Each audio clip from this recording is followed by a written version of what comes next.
the things that I know, thank you. One of the things that I have learned in my work around EdTech and as an advisor, there's a huge amount of money and investment from for-profit investors into the EdTech space. And because of that huge influx of money into the EdTech space, the EdTech platforms out there many times are trying to reinforce existing practice, existing sort of legacy design of what schools do, because that's where the biggest market share is. That's where they can sell the most units. And so what we are doing in recognizing this is that's great and that's good, but there are also some spaces that we want to really amplify. We want to amplify spaces like big picture schools, small schools, schools where kids are known and heard, and where there's these innovative programs, whether it's project-based learning, whether it's real-world learning, any of those types of things. And those innovative spaces are complicated and they're hard to manage. And sometimes tech could come in the way. It could be there to support and grow those programs and enable those programs to thrive. These are some of the tech platforms that we've seen that we think can help your schools thrive and do this work well. A couple things about this deck that I just want to point out. First of all, I want to just talk about my presenters or my panelists here. So the way this is going to work is we're going to, each of the tech innovators is going to present their platform for about 8 minutes. And then the folks on the panel who you see here are going to be able to ask questions. Feel free to add your own questions to the chat, but I wanted to let these folks kind of focus in and drill in. But then you'll also get a chance to go into breakout rooms afterwards, which each of the 4 tech platforms and their innovators, they're the folks who are representing those companies here. And so you'll have about 8 minutes of presentation, followed by about 4 or 5 minutes of Q&A from our panel. And then after those are all done, we can go into breakout rooms and you can have focused 20-minute, as long as you want, conversations with all of these folks who are coming here with their wares, with their products. If I could have just a real quick, Gary, do you mind introducing yourself? And then we'll go down the list here. Gary, then Jania, then Nina, and then Andrea. Gary, go first.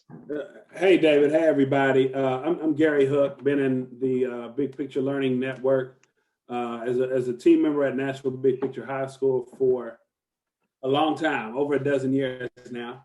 I currently am the assistant principal and I have worked with David on several initiatives. I think we were one of the first schools to use Blaze, and whatever David asked me to do, I do it because he has a lot of keys and wisdom and knowledge to share. So glad to be here. I'm working with the young lady, Jania Summers, who is a student panelist, to get her connected. But she is a 12th grader, incredible young lady. She's also our vice president of our student council.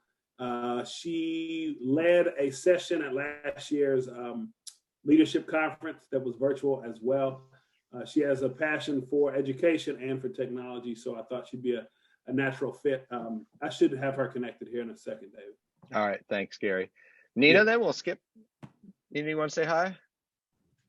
Hello, so my name is Nina Gelber. I work at NFA West, which is a big picture learning school in Newburgh, New York. And we've been in the Big Picture Network for like 6 years now, which seems crazy because I feel like we just started like last year. But we're in our 6th year. And I am the internship coordinator at our school. I also was an advisor for 3 years. And I am currently the advisory coach. So I help out the other teachers as well. And I'm just happy to be here. Thank you. All right. Andrea? Hey, everybody. Happy to be here. Happy to see you at the end of our first Big Bang Day. So I'm real proud of everybody for sticking with us and being with us today.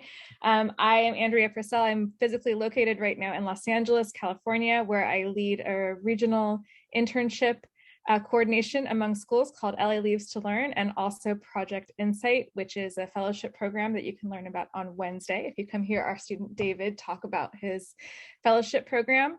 And in addition to that, I was the principal at New Village Girls Academy a couple of years back and a middle school advisor at the Santa Monica Alternative Schoolhouse. So I'm very excited to hear about the technologies that we're going to be talking about today and to be and share this space with all of you.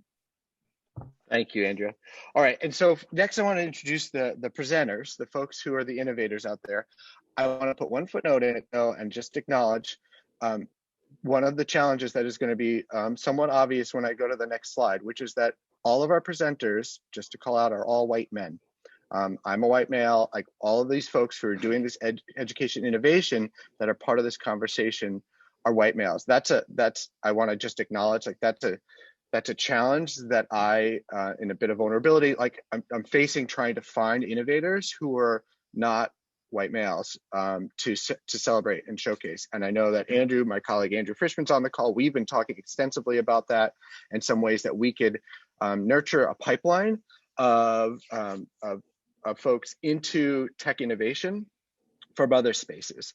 So I just want to acknowledge that. With that acknowledgement, I'll go to the next slide and say, so these are the folks that are going to be presenting today. And so they're going to be presenting in this order. So I'd like Shane to go first, just give you like a big shout out, say hi. I know that these folks have also brought some folks in tow as well, which is great. But Shane, if you just want to say hi, where you're from and what platform you're working for and with.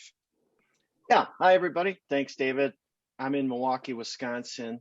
We work in the United States in a bunch of different areas. Glad to be here. My start was in a big picture like program, so very fond of the advisor program, etc., which led me to this place of starting HeadRush with Mike Harrelheim, who is also on the call. All right, thank you. Hamish? You're muted, Hamish. There you go. Yeah, hey, there we go. So unlike most of you guys there, if not all of you guys, I'm over here in the UK. It's pushing on 10:30 here at night, so please bear with me after a bit of a long day. If my words start getting a little bit jumbled, or if it looks like I'm falling asleep, then please bear with me. But I'm not a tech person. I'm an educator, and I got into this because of my belief in what EdTech can do to enhance education, the educational outcomes for students. I got into education through informal education, and I value and recognize the benefits of the skills and competency development within learners, within young people. And I see this as a massive opportunity, hence why I'm here. And thank you very much. Excellent. John? Thank you, David. My name is John Green. I'm a customer success manager at Eon Reality based in Irvine, California. And I'm really excited to be here. It's a really exciting energy hearing you all speak. And we have a platform that leverages augmented virtual reality that brings tools to the hands of the learners and educators so that learning can take place in an immersive and engaging way. So really looking forward to sharing this technology with everyone. Thanks. Excellent. Thank you, John. And then Fred? Hi, everybody. I'm Fred Delsey. I'm calling in from Honolulu, Hawaii.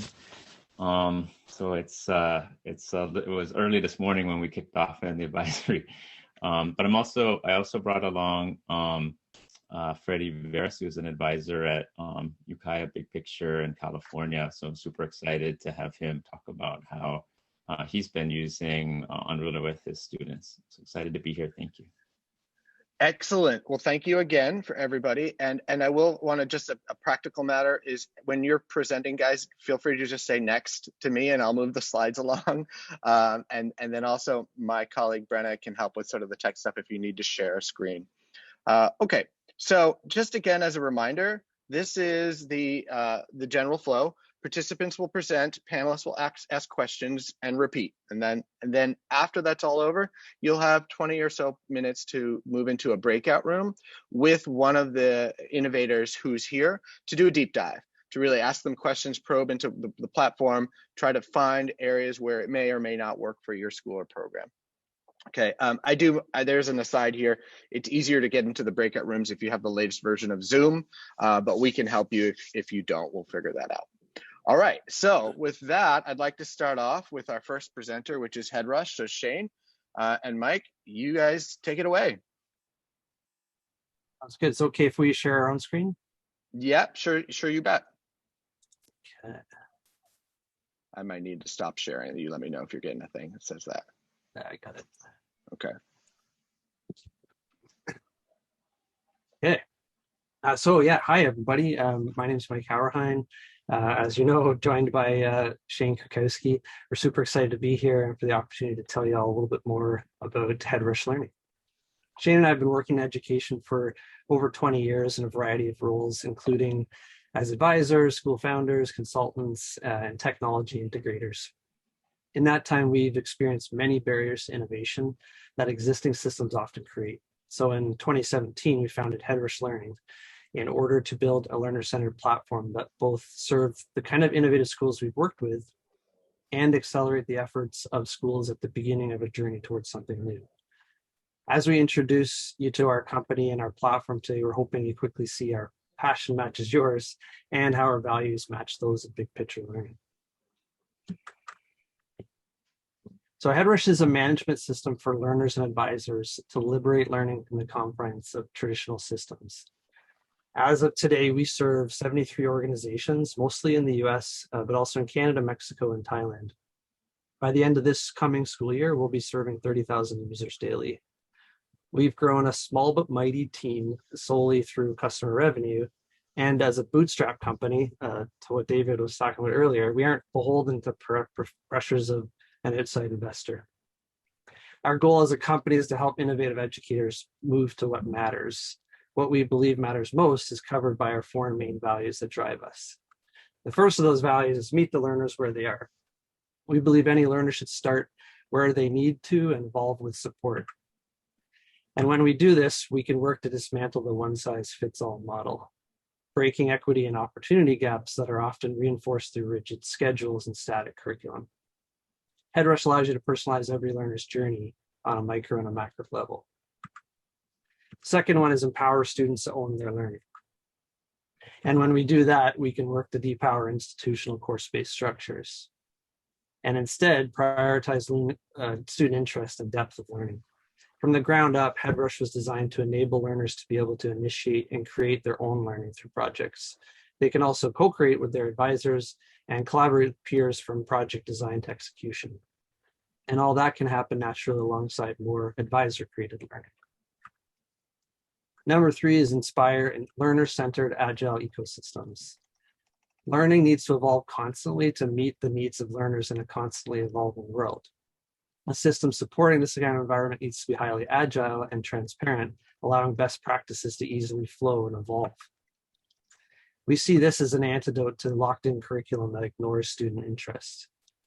The never-ending march to cover state-mandated curriculum, regardless of learners' needs or success levels, should be replaced with something much more growth-oriented and agile. In Headrush, what works can be easily shared, copied, and adapted for future, allowing you to build on what works and then iterate and improve quickly. And finally, express learning to the world. A learner is more than just credits, we all know that. What's learned should be transparent and understood by a student rather than some mystical number generated every 16 weeks. So how can we stop reducing students to a GPA and credit total and instead empower ways of expressing learning that's more than just numbers, something that's more evidence-based, competency-based, and visual to allow a much more nuanced picture of a learner's growth and achievement. So that's a little philosophical introduction to the company. I'm going to turn it over to Shane now, who's going to give you a taste of the platform we've developed. Thanks, Mike. So I'm going to dive right in here. We've got a quick demo that will fit within the time here. So I'm going to log in as a student. And what I want to do is kind of reconstruct a big picture learning school and how they use Headrush to manage the model. So as a student here, of course, I would be part of an advisory. So I'd have an advisory module that would be on my radar. As a student, I can click into that. I've got task board, which is the prominent feature of Headrush, are these task boards. And I'm not going to get into the details, but basically each column can contain different thematic group of tasks. As you can see here, this overlapping a real advisory, different notes, different tasks, different things. One of those tasks would be for the student to create their own personal learning plan. So Devin is kind of who we're talking about here, can start up his own personal learning plan in that the task board is templated to guide and scaffold them, and that can facilitate the conversation with the advisor. As Devin fills this out, eventually they can submit that for review to their advisor, and that then is one of the things that's on the go for Devin. So in addition to the learning plan, the advisory, Devin might be involved in different seminars or workshops that are being facilitated by teachers and advisors. In this case, a humanities seminar. Notice that the task board is set up more by day with recurring tasks. Students can have discussions, attach evidence, etc. So beyond the seminars, the other piece here, of course, is students will be working on projects. So Devin may be part of a teacher created or a student initiated Create Your TED Talk. So in doing that, pardon me, Zoom keeps getting in the way here.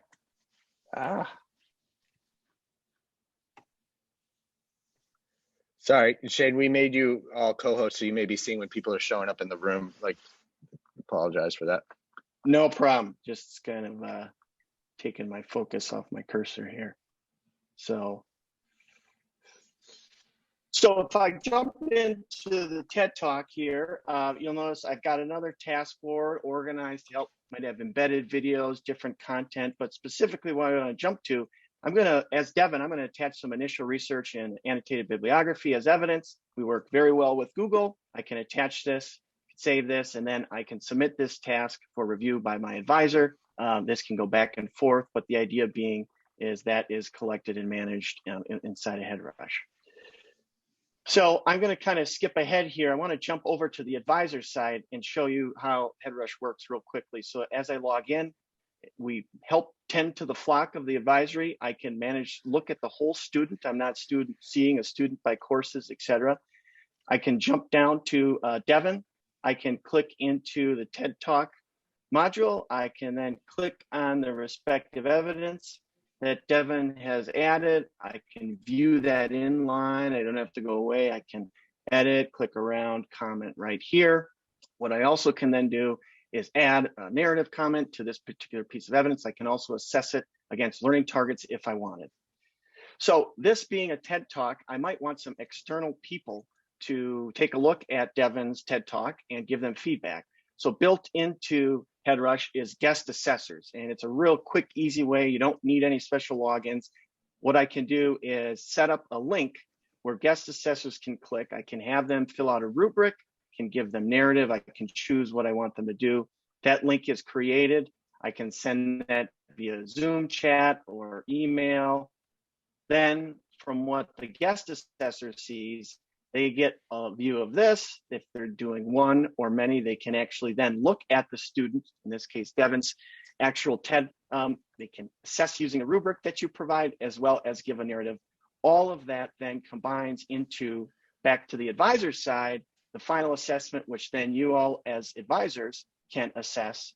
And then ultimately you can also then assess different learning targets, etc. So all of that leads to some rich dashboards and reports, as well as,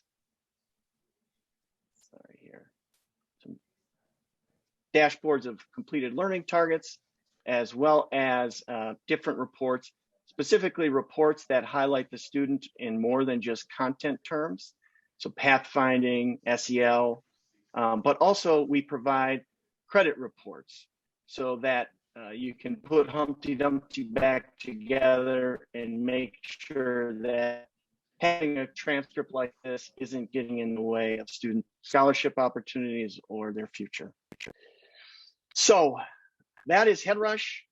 We align to many of the distinguishers of the big picture model, specifically these 6. For sake of time, I'm not going to go through our slides that support that, but that is, and here is our pricing. We've got a quick start pilot. so that we can help you see the value, unlock the value of HeadRush. And then we've got an annual subscription with a minimum of $2,000 annually per year. All right. Thank you very much. So with that, I'll take the screen share back.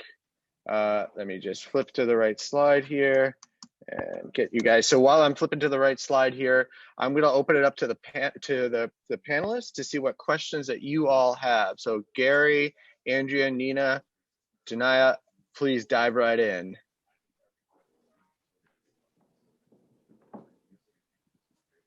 Oh, come on, don't be shy.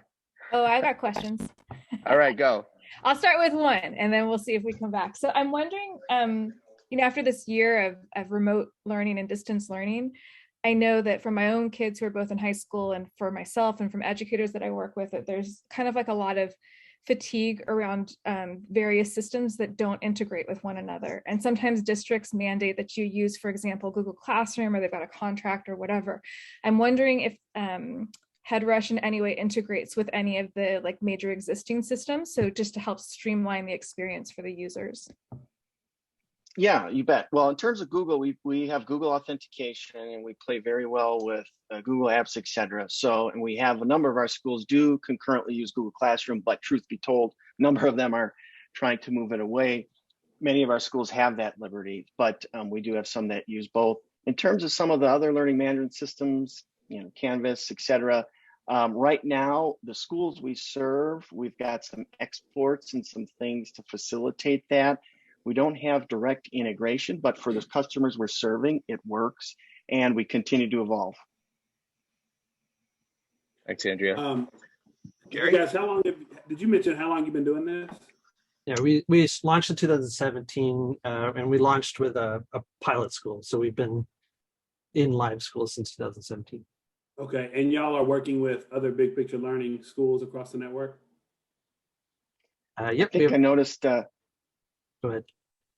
Oh, I was just going to say, I noticed some folks on the call from Seven Oaks up in Winnipeg. Oh, yeah. Okay, awesome. Excellent. Nina, do you have any questions for these folks? Yeah, so I was just wondering from the LTI perspective of it, because I saw you have the guest, which I assume would be for mentors looking in on projects. Is there any integrations between Emblaze and your platform? Well, we're a longtime fan of Big Picture, so we're friends with David and crew, and I think Lauren's on here too. So we've talked about that, and we're looking for the right opportunity to actually do it with somebody that maybe uses or wants to use both systems, so that we can do it smart. As you guys can appreciate, David's very smart product manager mindset, and we hope to be similar in that complement. So we're looking for the first chance to really have somebody that wants to use both, and then really unite the clans. We think there's plenty of value by integrating into Emblaze, but like I say, we want to do it right with the big picture school that's interested in using HeadRush and Emblaze. Thank you, Nina. Putting me on the spot there too. All right, well, we'll wrap up there. Let me get my screen share back here. 1 second, so we can keep moving this along. And here we go. And so next we have Imagine Education. So Hamish, we tried to get you in early, so because I know it's late there in the UK. So the floor is yours, and let me know if you want me to continue with the slides. You just say next, and I'll move through the slides. All right, David, I'll let you steer this ship, buddy, and right. I'll just do the talking if that's all right. That's fine. So listen, thank you very much for bringing me on this show, for introducing me to not only a whole load of fantastic EdTech, but also some great innovators and some awesome educators. And that's really where my story starts. I'm an educator at heart. I really, if there are any panel questions that are going to ask me about tech stuff, I'm really going to have to write those down and send them off to someone that understands it. For me, it's a bunch of ones and zeros. I'll have to apologize there. But Imagine Education, we were established about 15, maybe 20 years ago. We're all ex-teachers.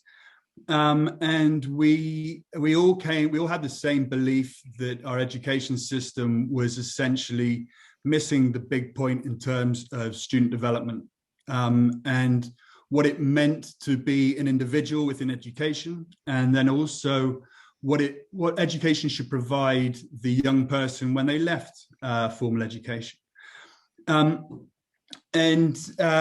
So for about the last 20 years, we've kind of strived to value the whole student and have worked in many ways to find pathways for students in which they're able to build more than just their capacity to acquire knowledge. I mean, essentially, I guess kind of speaking to everybody here, we all want the same thing, to expand education from the rigid structure that it's placed within and the walls placed around it, and the timing where it's accounted for. I mean, learning doesn't recognize school walls, it doesn't recognize the bell, it doesn't recognize calendars. We all see the immense value in developing and capturing similar competencies and enabling what we kind of term the community elements alongside that human capital and knowledge, recognizing that knowledge is important, but it needs to be complemented. We all want our young people to be valued for who they are, not solely for what they can recall. I guess we all know that society needs the next generation to be those who can apply learning and innovate and work as an expanded and often remote kind of community of practice, rather than just perform tasks by rote. And we all see the need for learning to be an affirmative process rather than a negative gap analysis, which often, if we're focused on knowledge acquisition and testing through exams, is what it turns out to be, which lacks motivation, it lacks authenticity and empowerment. Hamish, should I go to the next slide? I'll shout you when we're ready to go on. That's all right. I've got that one up. Okay, don't worry. Now, what PerformEd does, which is our tool, by the way, which is the platform, it's an app and it's a tool. What it does differently is it opens the door, it unlocks the gate, it removes the jurisdiction of a sole assessor. It says we recognize that learning happens in any environment at any time, and it affirms what you can do rather than document what you can't. So essentially, when our 16, 18, 21, 25-year-olds leave school and go for that job interview, they don't solely have to rely on that certificate of knowledge, but they can show who they are, what they've achieved, and what they're capable of. Next. All right. So the concept of PerformEd has been developed, trialed, and delivered at scale across a number of national transformational programs. And essentially, that's where Imagine Education has been up until about 3 or 4 years ago. We worked mostly with governments, ministries, NGOs, international donors. Firstly, we piloted this idea of how we're able to capture competencies and behaviors at the point of learning, and how we're able to take education outside of the school walls. And we piloted this in Kenya, and then took it to Brunei. And then later we delivered it at a national level in Egypt, where we worked with over 1 million teachers across 47,000 different schools. And it's now actively in place in the UK. Now, PerformEd is what we call a point of learning system. The concept coming from kind of point of sale, where it's fast, it's active, it doesn't disrupt anything that's happening, but we're able to capture that explicit core information, and then that triggers a whole load of other activities going on behind the scenes. But essentially, it allows the learner to be able to document and to capture what we would consider that naturally occurring evidence. It affirms authentic real-time learning and provides instantaneous feedback to learners without interrupting. Oops, sorry. You're all right, buddy. Sorry. I'll just keep speaking. You can have a play if you want. No, I'm sorry. That was my bad. Sorry about that. But yeah, so I mean, there are 2 modes of access. There's the phone and the tablet, and that's all about speed and non-interference of the learning process. And then you've got the laptop version, the cloud-based version, which is a collaborative environment, analytical data analysis, and portfolio building against agreed frameworks. It aims to enhance the full representation of the student. And by constructing appropriate frameworks, be them behavioral, competency, value-based, by bringing learners together in communities of practice, they can learn together and contribute to one another's learning. and empowering them through the affirmation of development rather than that negative gap analysis, whilst also compiling a portfolio of evidence. Next one. So PerformEd is kind of based off this concept that what is measured is managed. And so often the barrier to investing in competency-based learning is that it doesn't generate the same sort of data that knowledge testing does. And I've been the teacher in the classroom and have not enjoyed looking at the data sets, not enjoyed listening to senior leaders talking about flight paths of students. I wanted to be listening about what builds the individual, what the individual path and what kind of individual framework can we put in for someone, and how are we able to account for the learning that actually isn't documented in those tests.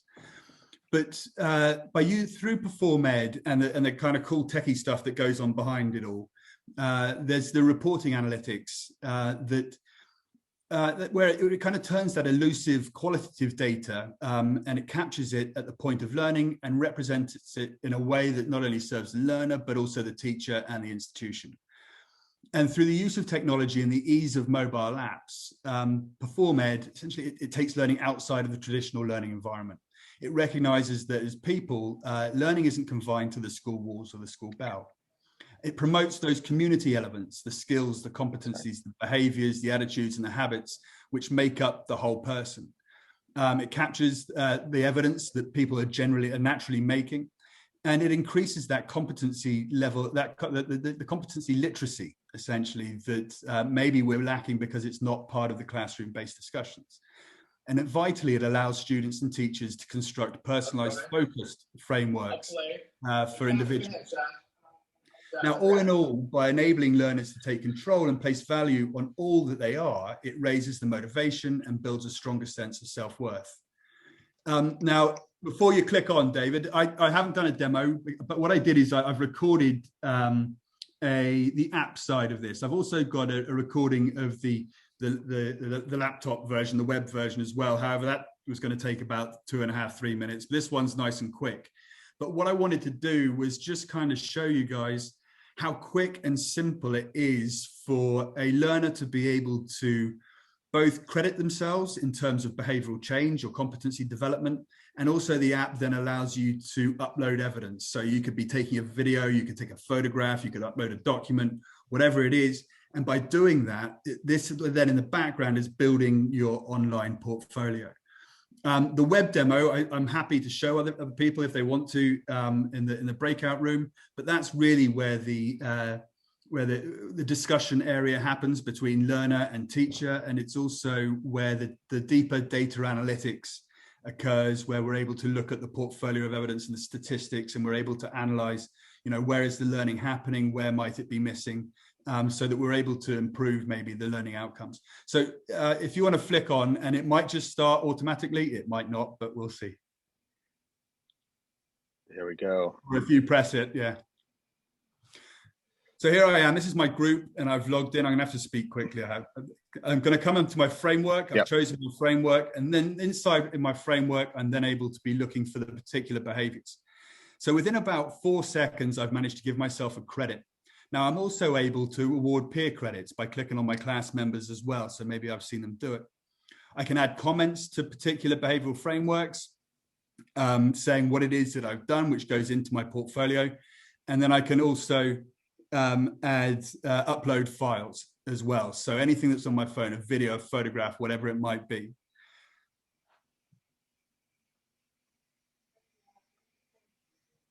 The other thing I can do is I can look at the report. So this is just generating a very basic report, and I can look at the activity log as well about what I've been doing, what other people within my community of practice have been doing as well. It's got a card number, which is also NFC as well. And then the very last thing is that I can click on the bottom bit and I can go to the web version as well. So one thing I'll just kind of mention there is that with this, it's QR coded and it's NFC enabled as well. Now, many different people we've used in different environments have used them for different in different ways. Some students have learning cards, and if that's the case, then this data can be put within the learning card. I have no idea how, but it works. Other people have used printed QR codes to put on the front of whatever it is that they might be using, maybe a learning diary and so on.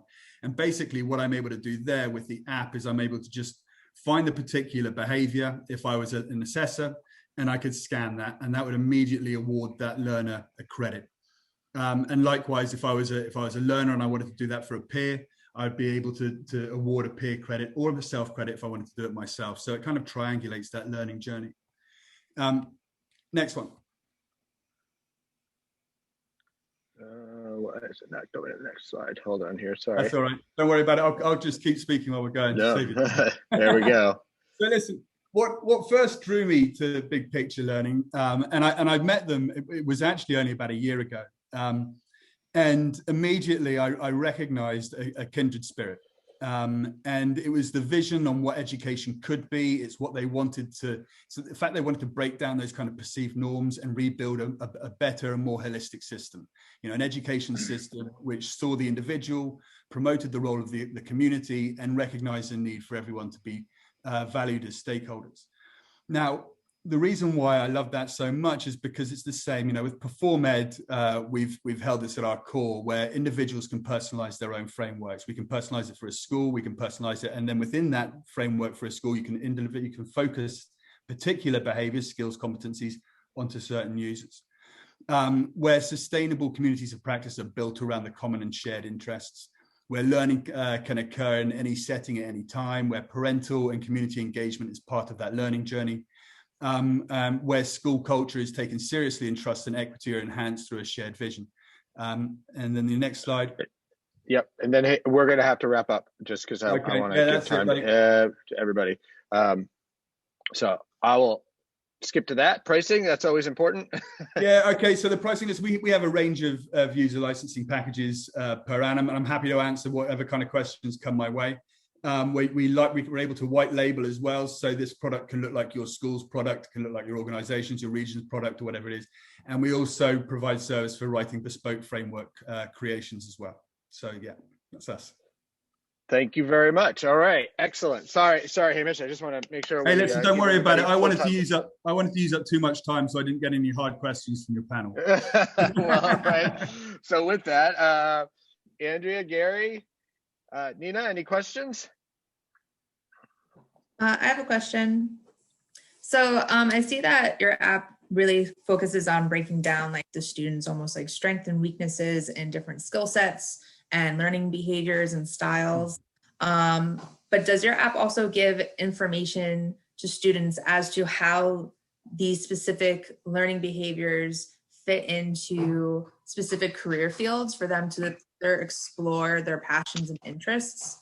Yes, certainly. I mean, what I haven't been able to show you is the kind of the web version, the laptop platform, and essentially you are able to include. So as an educator, you could include anything you wanted to within that framework. So what you saw there was a basic behavioral framework, which has got 3 levels, from theme to topic through to the behavior. And on the web version, what you would find is you could then attach resources, you could attach links within each of those kind of behaviors, all the way down through to the kind of the granular level. And again, for the students as well, they would be able to find interests, upload that as well, which would go onto their portfolio, but they could then share that amongst their kind of community of practice, their group that they're in. So, yeah. Gary or Andrea? I'll just say, so one thing we're thinking about in National Big Picture is moving toward competency-based education, away from standardized education. You mentioned that you did some work in Egypt and England and elsewhere. In doing that, have you seen schools or districts even use your program to kind of shift into that landscape? Has that been Yeah, done? absolutely. You know what? Different places have found it easier than others. Different education systems are more set up maybe for competency-based learning than others. I mean, the UK's found it slightly more tricky, and potentially that's been a hurdle for us. However, what it's done by coming together with an agreed framework, be it for a school or for a regional or a multi-academy trust, and then you're able to document that kind of framework through all the way down to the behavior itself, or the value or the competency itself. It just raises the awareness, it raises the desire of students to be able to achieve these things. And let's not forget also that so much of this competency development, behavioral values, attitudes is happening anyway. It just gets missed because maybe that framework or the ability to capture that isn't there. And so by using an app like this, it gives the student the opportunity to see and value themselves and say, yes, I've achieved this. But it also promotes educators to be thinking about those certain things when maybe their normal lesson already produces it, but it's not there within it. So, yeah. All right, well, we're going to move on. So I want to leave space for John and Eon. So John, you're up. I can, you just hit next and say next and I'll move on, or if you want to share something, that's fine too. You can control it, and once I share the demo, I'll take the control over. Perfect. Thank you for joining here. My name is John Green, Customer Success Manager at Eon. We've been in business over 20 years. We have a platform that leverages the power of AR and VR for education. So many exciting ways we can use it. Lots of really engaging tools here I want to show you. So we can go to the next slide. So the platform is called Eon Xr. We have the ability to import or use models in many different ways, 3D models into our platform. We have thousands of different models already uploaded into the public library there, as well as 360 images. So as educators, as content creators, you're able to leverage these tools in many different ways to bring learning to the students and teachers. In users all over the world, over 100 countries, presence, and many people are using it in different institutions, enterprise and academic organizations. It's for students and educators. So we can go to the next slide. So we at Eon, we believe that knowledge is a human right. We want to democratize learning through the power of visual learning. We believe that's a way to expedite the learning process, taking what the learners are learning on the page and bringing it off the page into real life per se, using this technology. And we can do it in so many different unique ways. And we really want to make it affordable, accessible to all. And one of the ways we've done that is make it device agnostic across all devices. So just by utilizing your cell phone, which I'm going to show you here shortly, how you can leverage the app and access our tools through your own devices, through a desktop. But then we also have that available version on a headset device. So as the educator, you really can focus in on the pedagogical part, creating engaging lessons. And Eon handles the technical side, where it's all preset. All you have to do is select a model, build a lesson around that. And there are many ways to share that with people within your institution in those ways. So what I want to do now, let me share my screen here and just walk you through a short demo. So I have the platform downloaded on my app, on my cell phone, and I'm already inside a lesson. So here I have a motor, and I'll just show you different navigations, how I can just use my touch mode to make this bigger, smaller. You notice on the left-hand side, you'll find several interactive tools that come as a default with any type of model. We do have the annotations. Now, you as a content creator will be able to edit these annotations. You can add your own. You can customize all the learning points and layers that go on top and around that model to fit the audience that you want to present to. We can dissect this. So this idea where students can explore this environment, explore this, take things apart, put it back together, have an X-ray vision. Also, if that model includes any animation, I can see movement and see how things move around that model. You'll also be able to create a lesson. So as a content creator, you'll be able to use a combination of audio, video, and even record your own voice as you construct the flow and sequence of that lesson. So for example, here's the audio. A four-stroke engine is an internal combustion engine in which the piston completes four separate strokes while turning the crankshaft. As that is being read. I also can have a video side by side. This piston moves on its first downward stroke. The intake valve opens to allow a mixture of air and fuel to fill the combustion chamber. This is called the intake stroke. You can see many engaging ways we can link in a video, have that side by side, just to make it really engaging, sparking curiosity as students will go through. Also, we have the ability to make a different language. So if you type the content in the creation space, maybe in Spanish, you can have it read in Spanish as well. So here's an example. El motor de ciclo de 4 tiempos es un motor de combustión interna que precisa 4 carreras del pistón para completar el ciclo. So if you're going to make it multilingual, create separate different lessons with different languages, that's possible. Also, we want the students to really be engaged and an active learner instead of a passive learner where they're just receiving information. Now, as a content creator, you're able to add different activities such as a locate or identify. There's an identify section. So now I'm being asked to identify this piece right here. So this is that's the spark plug. Hit OK. So that's an activity you could add. You can also add a quiz as students come along here. You can ask them questions, do a knowledge check, making sure that they are on track here with the content that you're presenting. Also, we're able to record our own voices right here under 3D recording and move the model at the same time. Hello, class. I'll be describing to you the first step of the intake stroke. First of all, the piston moves down towards the bottom of the chamber. This increases the volume to allow a fuel-air mixture to enter into the chamber. They're putting into your own words what you want to learn. Also really nice about this, how we can switch from different modalities. I'm still staying in the same lesson, and maybe I want to go and click on an AR mode. And now I can see that in AR mode. You can see the realism, the shadow effect off my desk, and I can continue studying. I'm still within the same lesson in augmented reality. I can even click on that. Hello, class. I'll be describing to you the first step of the intake stroke.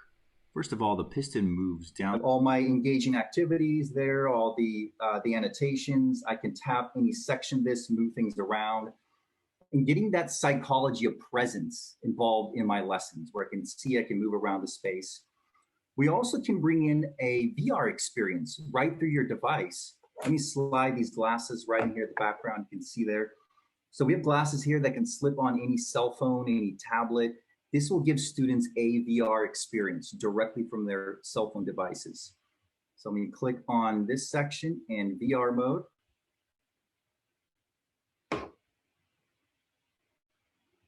And now I'm in VR. This screen will appear as one. That image will pop out. I can tilt this cell phone to the right. You can swing that around, tilt it to the left. So students can get really granular, make key observations on what they're studying. All my interactive tools are located below here. Annotations, dissect, zoom in, explode, and come right back here without leaving that lesson, keeping those engagement levels really high. Once I exit here, I'm going to see how many activities I've completed. And this will bring me to my lesson panel area, where you as an educator or content creator can really personalize this space here to fit what learners you want to reach. So once this comes up, you can see there's a lesson objective area. You can input your what's the expected learning outcomes. I can download this lesson offline. So if I'm going to a place with no internet connection, I can download it offline mode, continue studying. We can also start a live meeting. So I can share a code with anyone within my institution. Now we can have an engaging discussion around a model. And let me show you what that would look like really quickly. And I'll kind of go deeper into the breakout session. So here I'm sharing this code and someone else in my institution is logging in. And I could be on my cell phone, my colleague is on the desktop. And now we're into the same meeting at the same time. This is a live scenario. I can move the model independently. My colleague can take over, move it as well. There's an audio component, so we can listen, we can hear each other, have a discussion. And as you come here, I even can switch over to an AR mode and even see the avatar of the presenter, who's presenting, who took over the controls. and who's doing that lesson. So another really engaging way there. Coming back here, as you can see, this is a library on the app. There's a desktop version. I'll be able to access all my lessons and everything in your institutional library that will be you can access it on your app. As you can see, it's searched by different categories. We have 360 images as well as a 3D model. So just wanted to show you some of those tools and features here on the app. I can even create a lesson using the app as well as the desktop. So I will stop sharing right here, and then we'll go back to the slide. Now, let's see, share, continue. 1 second here. All right. Okay. Great. So keep going.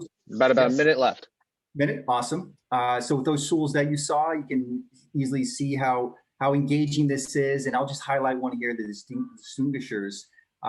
Learning through interests and internships, really a core feature here, as we have so many different models, even 360 images, where you can capture a 360 photo of any of your environment, your surroundings, and bring that into the classroom. And now you're making a connection to your environment, to the learning space, and learning in context of your own environment. So lots of ways we can apply there, and lots of ways we can connect this with industry. And as many industries are going AR, VR space, many possibilities of internships where students are working to solve real world challenges that many companies and many industries are trying to solve. And you can make that link there with these licenses. I'll go to the next slide. Here's the price model. Of course, you have different options there, but this is the education price model. It is a subscription-based model that we do a per user per month. But we do have, through Big Picture, these 1,000 licenses are available through a recent partnership. We've had a Big Picture through this grant. So get in touch with us if you want to check it out and learn more about the Eon and how does it apply to your education system and how can we work together. All right, thank you. And I want to call out there that we do have this grant available for Eon for 1,000 user licenses amongst our Big Picture Network schools. So just bear that in mind. All right, questions? Hey, David, I wonder if Jania, are you on the call? Are you? I think she is, yes. Hi. Okay.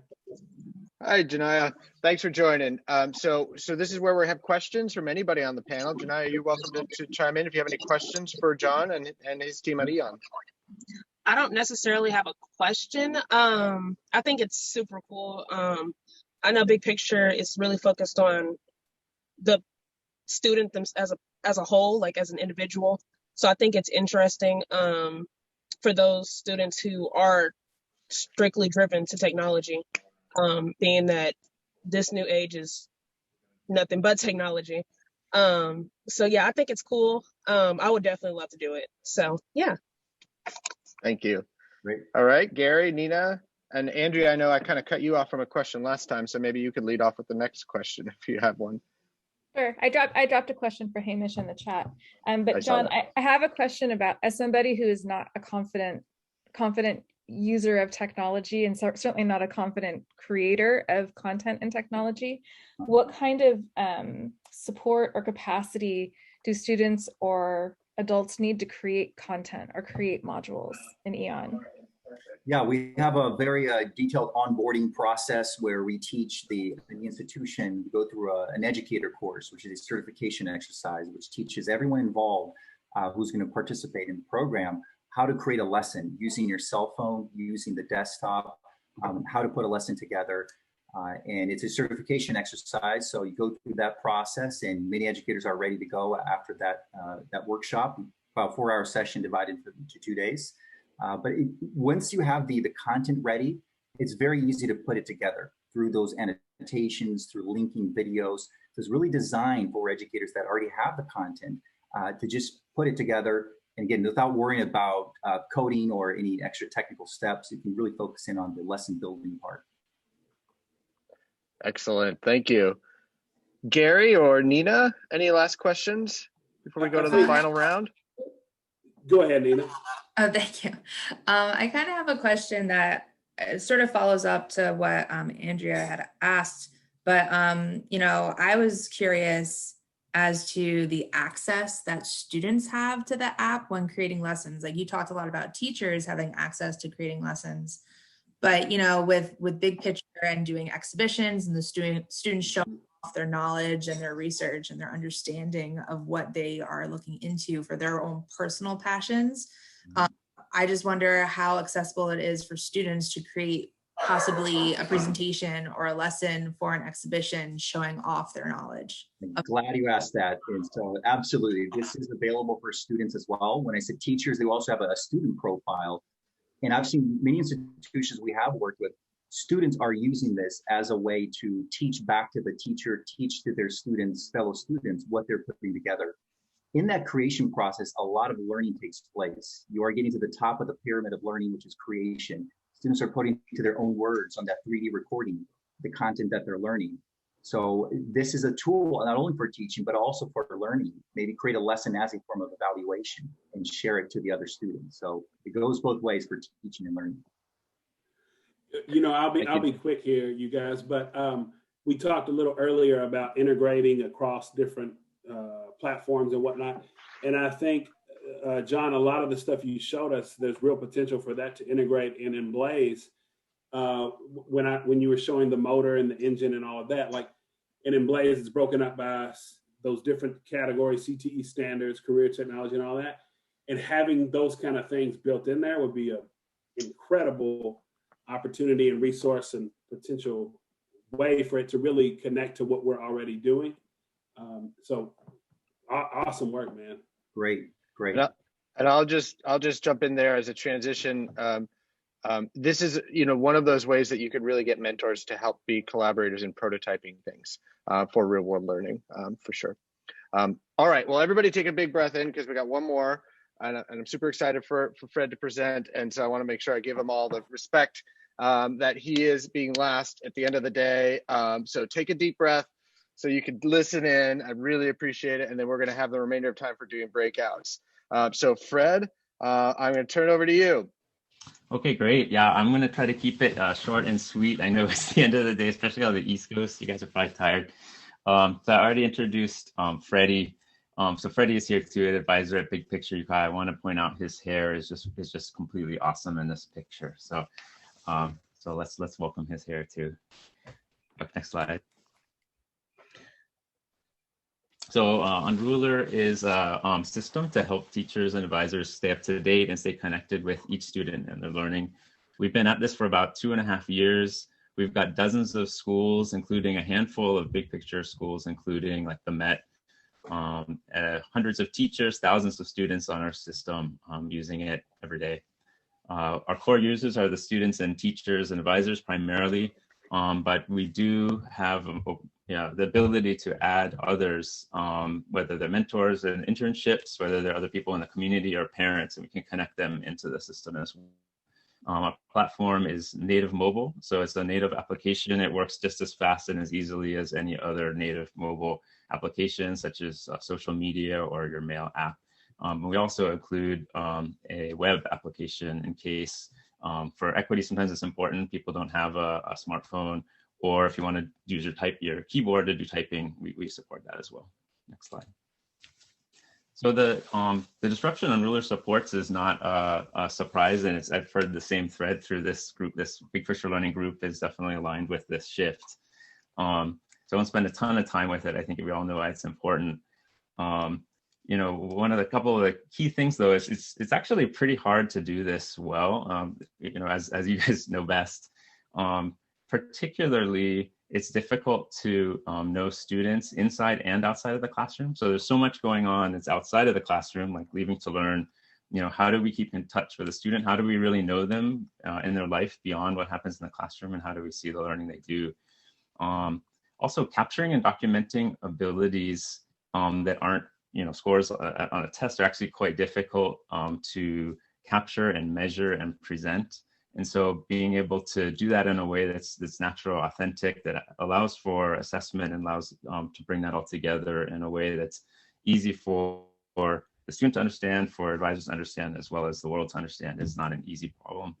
And lastly, it's a challenge to do personalized unique learning to facilitate that for many, many students. It's a lot easier if everyone has the same worksheet. It's a lot harder if everyone has his own unique project. So as you guys know, it's very difficult.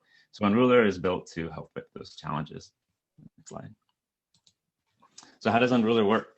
So Unruler is primarily a mobile app, as I mentioned. It's extremely easy to use. It's very similar to social media.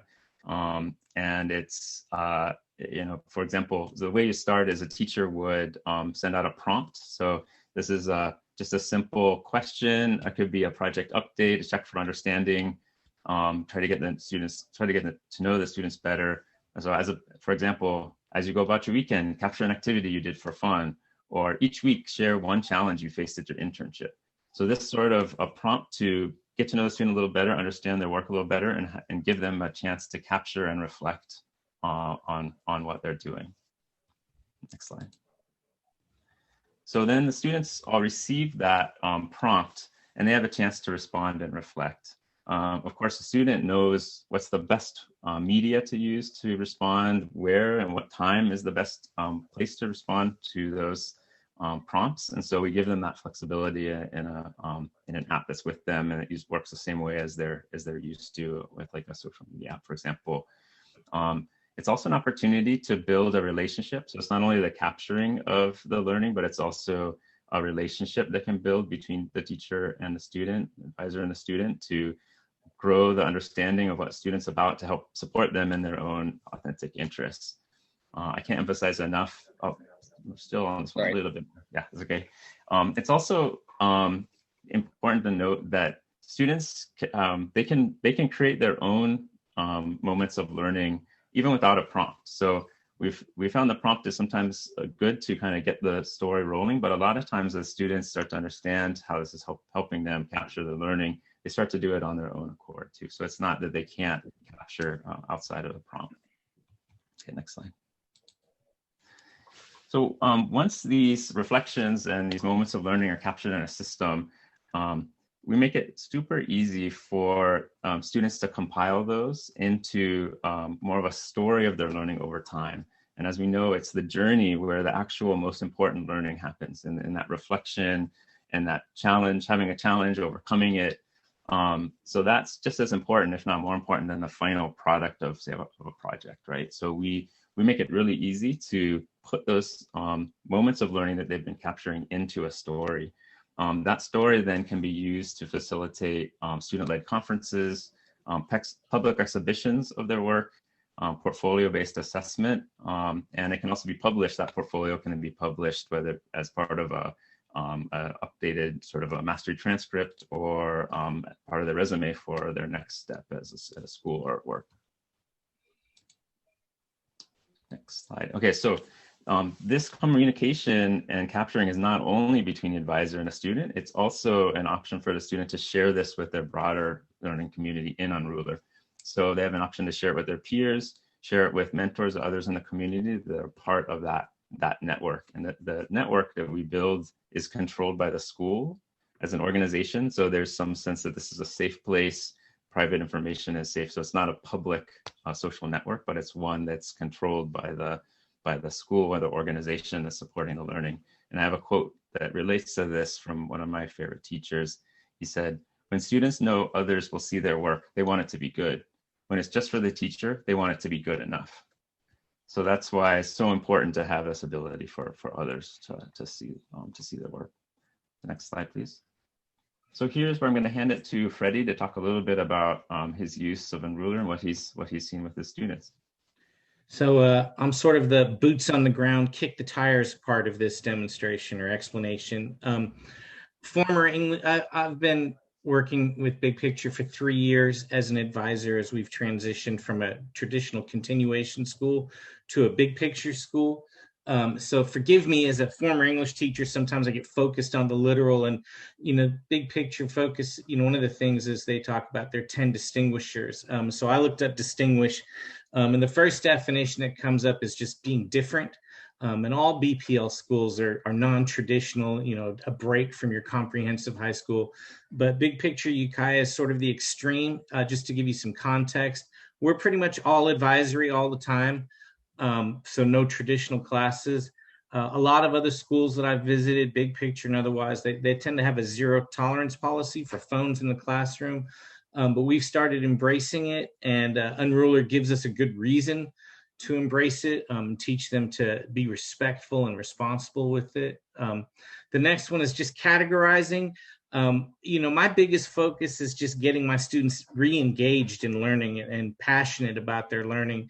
I really try and focus all of it on their learning through interests. But we still have to take that learning that they do and kind of categorize it in order for them to graduate. And Unruler really helps us do this. My students and I, we can categorize the learning so that as they're posting things to Unruler, they can just choose from a category that fits for them. It's their COGS feature.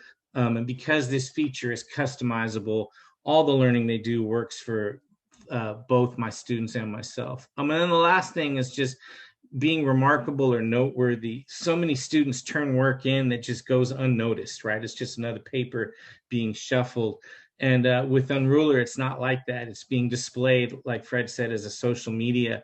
And by displaying their learning and they receive positive feedback from myself and from other students, it just raises their own self-esteem and it makes them want to engage more in learning. Quick anecdote, I had some students who were working on DMV practice, passing the DMV test, and they started seeing each other's results and started competing with each other. What test are you on? Ooh, I'm on this test. What test are you on? And they started pushing each other to see how they were doing. So it was a nice little social competition that just spontaneously happened. Next. Thanks, Dave. So these are some of the distinguishers. All BPL schools are unique in how they handle their business, but they still fall out, the adhering to the 10 distinguishers. And Unruler is a tremendous support tool for most of them. So all the evidence they post is through their phone, which they're really familiar with. They're better at it than I am, to be honest. And so they're always posting evidence that is authentic. We had a real problem just getting students to capture evidence, but having them use their phone to capture their learning was tremendous. And they're so familiar with doing it, it was easy for them to do. So by posting all of that, I'm able to look at all of it. And, it takes me about half an hour to just look at all of them and comment on everything that's posted. So they're always getting feedback and it starts good conversations. Sometimes it helps me push their learning in a direction that none of us knew. And it's also, the best thing is just consistently showing what they're doing at their internships. Students and mentors can both post things and comment. I didn't have a lot of students in internships this year because of COVID, but the ones who did, their mentors embraced Unruler as it helped their students be accountable to them and show the work they did at their internship. I had one student in particular, he basically his semester, his final senior exhibition was driven by his Unruler posts, the ability to take all of his posts relating to one topic and create a journey. And then it was great because basically he just had pictures of his work and that drove the narrative of his exhibition as opposed to creating slides, creating content, and then trying to find images to jump into this one. Last slide. Ready, I'm going to give you a 1 minute. Yeah, great. Okay, thanks. So these are the other distinguishers that it helps support. Unruler goes way beyond just being a tool for students to display evidence. It really helps build community and culture, especially with the distance learning we did, but even in the classroom when my students came back to school, it's a kind of social media. I build time into the learning day for students to browse in Unruler and they comment on what they see from other students. And while it starts off as sort of a requirement to post and to comment, it really turns into students posting all kinds of stuff at all times of the day, a lot of personal stuff. I had one student, this girl, who we never heard from in Zoom. Nobody knew she was funny until she started posting some jokes and some funny videos. And then all of a sudden, everybody started doing it. So it just really brought us together. Most importantly, Unruler, the more we see and learn from each other, the closer we become as that advisory family, which for me is really the big picture, which is to say, you have a network of people that you develop that you can rely on for the rest of your life. I'm going to extend it next year to allow beyond mentors, but to get parents to be able to pop in and observe. So that'll bring in more community people. So it was super helpful to me this year as an advisor, and I expect it to be so moving forward. Thank you, Freddie. Fred, do you want to wrap up with the last slide here? Yeah, thank you so much, Freddie. So our pricing, we charge $150 per teacher per year, or $12 per user per year, either or, so whichever one is less. And if you have budget constraints, we have a scholarship program. So we don't want the budget to be the reason that people don't engage with us. We want to help. We want to help you. I want to emphasize again how easy it is to get started. You actually literally can come to our website, unruler.com, and sign up today for free and start playing with it and start using it. So I hope you do, and I hope to talk to you in a breakout session. Thank you. All right, and so Q&A, I do know we're running long here, so I appreciate that. I do want to give some time for breakout rooms for folks to ask questions of the folks. Andrea, Gary, Jania, questions? I don't have a question because you sort of answered my question within your talk. I had a question about like students being able to like or comment on other people's posts, but you answered that. But I love this idea of this platform as a way to like almost be like a visual journal, digital portfolio. It's always very hard to get the kids to like document evidence, especially for their LTI. So I think that if it's like innate in like they're almost like ingrained in their brain of, oh, it's like a social media post, like it could be easier for them to remember, so I really love this idea. So I just wanted to make a comment that it really took the stress off students creating an exhibition. The ones who'd been posting to Unruler consistently, all they had to do was go into Unruler and string together a journey, and that became their exhibition. And because they'd already done the work, they didn't even need to write text. They just would look at the image, remember what they did, and talk to it. It was wonderful, especially because we couldn't go to their internship this year, right? Andrea, Gary, I think Jania is driving right now. So Andrea, Gary, do you have any? Just echoing what Nina said, a lot of times adults have the tendency to demonize whatever it is the kids are into, and you guys have done the opposite. You took the language of the day and the thing that is driving a lot of culture and our world, and you've jumped right in that pool. So I dig it. I think it's cool. Freddie, I know we cross paths sometimes in the virtual space. I would love to see what you just described, that exhibition. I would love to see that at some point. I think I have one of his recorded that I can share with you, Gary. Okay, cool, man. I have all right, Andrea, go ahead. Yeah, one more final question, and this is for both of you, but maybe more for Freddie. So when we're introducing Emblaze into schools, I know we talk, and David has sort of led this conversation about the shift of responsibility for taking attendance, going from the teacher and from it being a passive activity to it being sort of a student-driven activity. And it sounds like that's something that happens here with the use of this tool as well. Freddie, I heard you talking about building space out in your classroom for students to actually spend time interacting with Unruler. And I wonder if you have any ideas or other advice about how you help students shift from the teacher is assigning me a grade to like, I'm an active participant in my own assessment process. It was a process. It literally started with me making it a requirement, and you had to post something every day, something academic and something more personal, anything they wanted. I had kids posting when they logged out of work. I had kids posting at 2 a.m. showing some of the progress they'd made on video games. It's social media. The running joke I have is I'm late to Instagram. Big Picture Living actually got me to join Instagram so I could participate in some of their things. And I started using it. I was laughing with Fred. I said, oh, this is just like Unruler. So it's very user friendly. And so once they realize that they can use, and it's not very different than what they already do, they really started taking to it more.